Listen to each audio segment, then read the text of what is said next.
अभिव्यक्ति का माध्यम है। भाषा के कितने रूप होते हैं? भाषा के दो रूप होते हैं, एक मौखिक और दूसरा लिखित। भाषा परिवार किसे कहते हैं?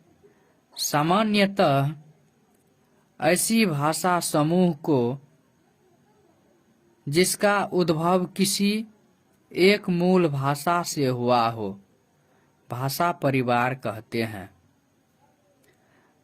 राष्ट्रभाषा किसे कहते हैं? किसी राष्ट्र में बोली या समझी जाने वाली भाषा को राष्ट्रभाषा कहते हैं।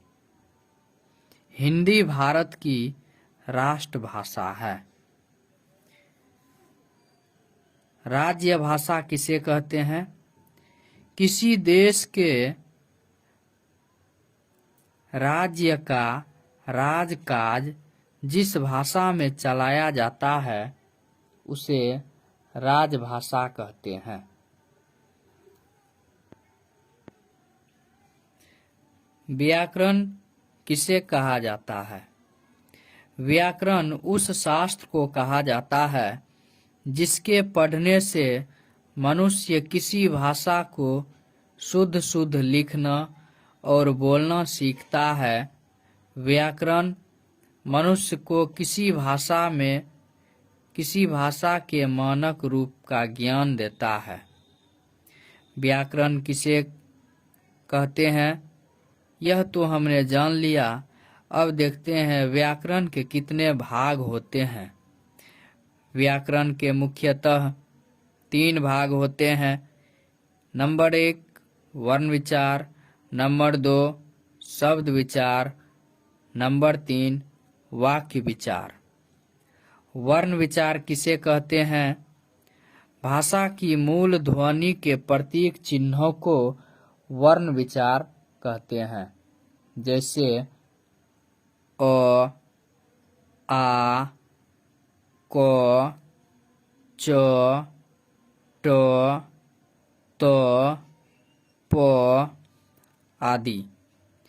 लिपि किसे कहा जाता है? किसी भाषा को लिखने के ढंग को लिपि कहते हैं।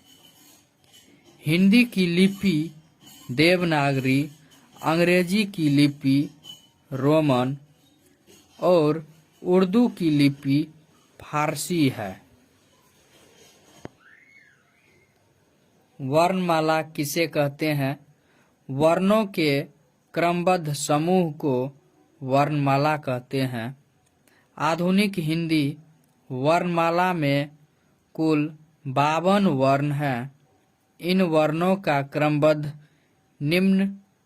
क्रमबद्ध रूप निम्नांकित है। क में स्वर जैसे ओ, आ, ह्रस्वई, दीर्घई, ह्रस्वऊ, द्रुगऊ, री, ए, औ, औ। इनकी संख्याएं 11 है। जैसे अ की कोई मात्रा नहीं होती क्योंकि यह व्यंजन में अंतर्निहित रहती है। ख में अनुस्वार अनुस्वार यानी कि अनुस्वार, विसर्ग अविसर्ग, विसर्ग, व्यंजन क वर्ण क, ख, ग, घ, अंग। च वर्ण यानी कि च, छ, ज, झ, य। ट वर्ण ट, ठ, ड, ढ्र, न। त वर्ण त, थ, द, ध, न। प वर्ण प, फ, ब, भ, म। क वर्ग से लेकर के प वर्ग को हम स्पर्श व्यंजन कहते हैं। अनुस्वार दो होते हैं, एक अनुस्वार एक विसर्ग। स्पर्श व्यंजन हुआ क वर्ग से लेकर के प वर्ग, जैसे क, ख, ग, घ, अंग। इसकी संख्याएं स्पर्श व्यंजन की 1, 2, 3, 4, 5, 5, 10, 5, 15, 5, 20, 5, 25। स्पर्श व्यंजन की संख्या 25 होती है। अंततः अस्त, जैसे य, र, ल, व, इनकी संख्याएं 4 होती है। अंततः अस्त की संख्याएं 4 होती है। उष्म, जैसे तालम स, मूर्धन्त स, दंत स, ह, इनकी भी संख्याएं 4 होती है। उष्म की संख्याएं 4 होती है, जैसे संयुक्त व्यंजन, इनकी भी संख्याएं 4 होती है। अक्ष, त्र, ज्ञ, श्र। आगत वर्ण, इनकी संख्याएं 2 होती है। ढ्र, इसको हम बड़ा र बोलते हैं, ढ्र नहीं।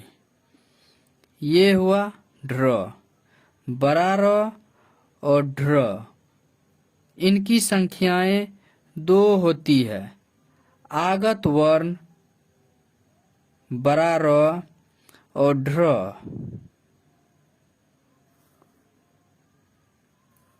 कुल योग इनकी 52 होती है। धन्यवाद।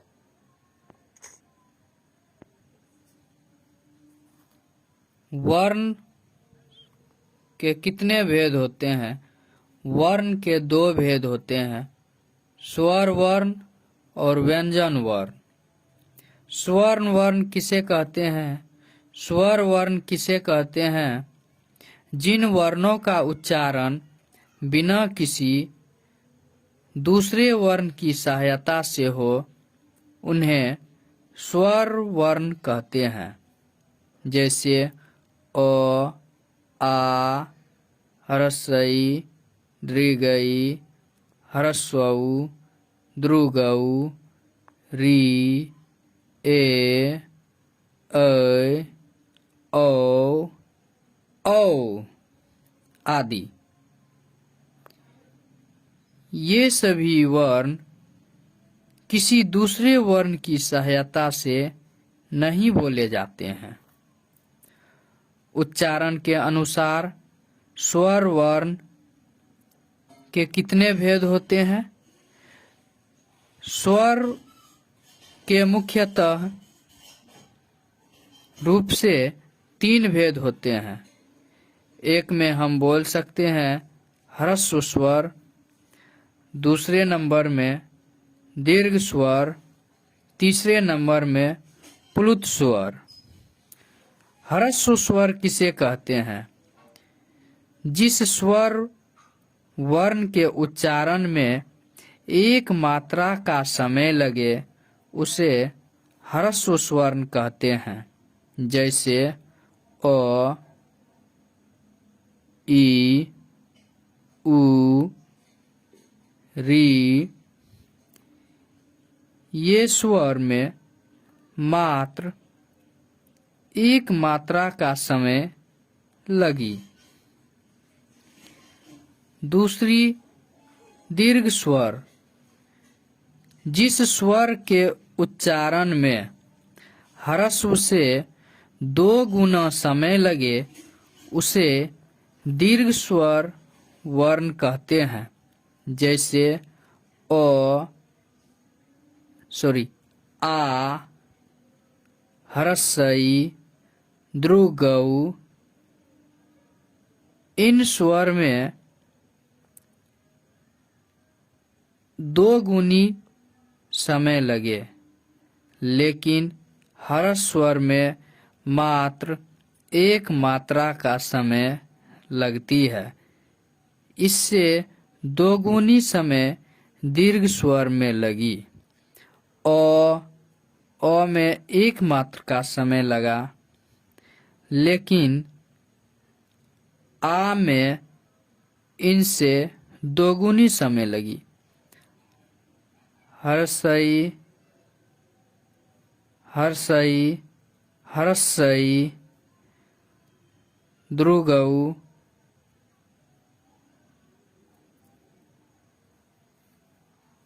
प्लुत स्वर में जिन स्वर वर्णों के उच्चारण में 3 मात्राओं का समय लगे उसे प्लुत कहते हैं।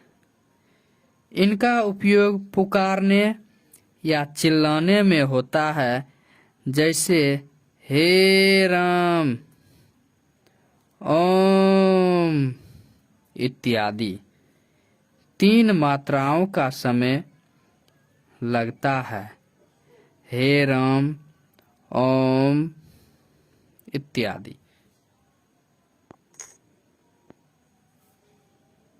व्यंजन वर्ण किसे कहते हैं?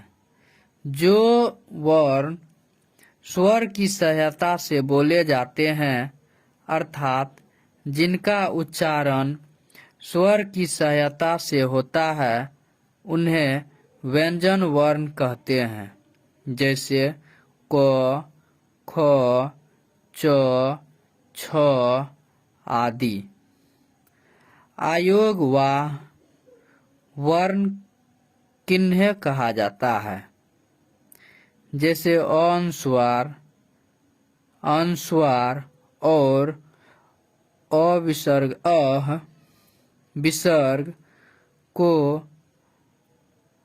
आयोगवाह कहा जाता है, क्योंकि ये न तो पूर्णतः स्वर है और न व्यंजन। ये स्वर के बाद और व्यंजन के पहले आते हैं।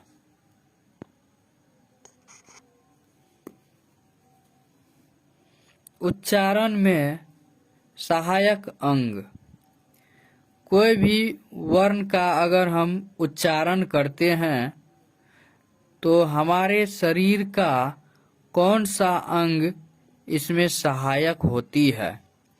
जैसे कंठ। कंठ यानी कि कोमल तालु से उच्चारित वर्ण अ, आ, ओ, क वर्ग। ये सभी वर्ग ह और विसर्ग, ये सभी वर्ग जो है हमें कंठ्य से बोले जाते हैं। अ, जैसे अ का उच्चारण किए तो हमें कंठ से डायरेक्ट उच्चारण होती है। जैसे तालु। तालु से जो वर्ण हम उच्चारण करते हैं वो है ई, दृगई, च वर्ण और य, स। ये सभी हमें तालव्य से उच्चारण होते हैं। वर्ण ध्वनि का नाम। ये सभी ध्वनि तालव्य नाम पड़ता है। मूर्धा यानी कि तालु के ऊपर का भाग। मूर्धात से बोलते हैं तालु के ऊपर का भाग, जैसे री, तालु के ऊपर का भाग से यह उच्चारित होती है री। ट, वर्ग, र, मूर्धन्य स, ये सब मूर्धन ध्वनि का नाम है मूर्धन। उसके बाद अगला देखते हैं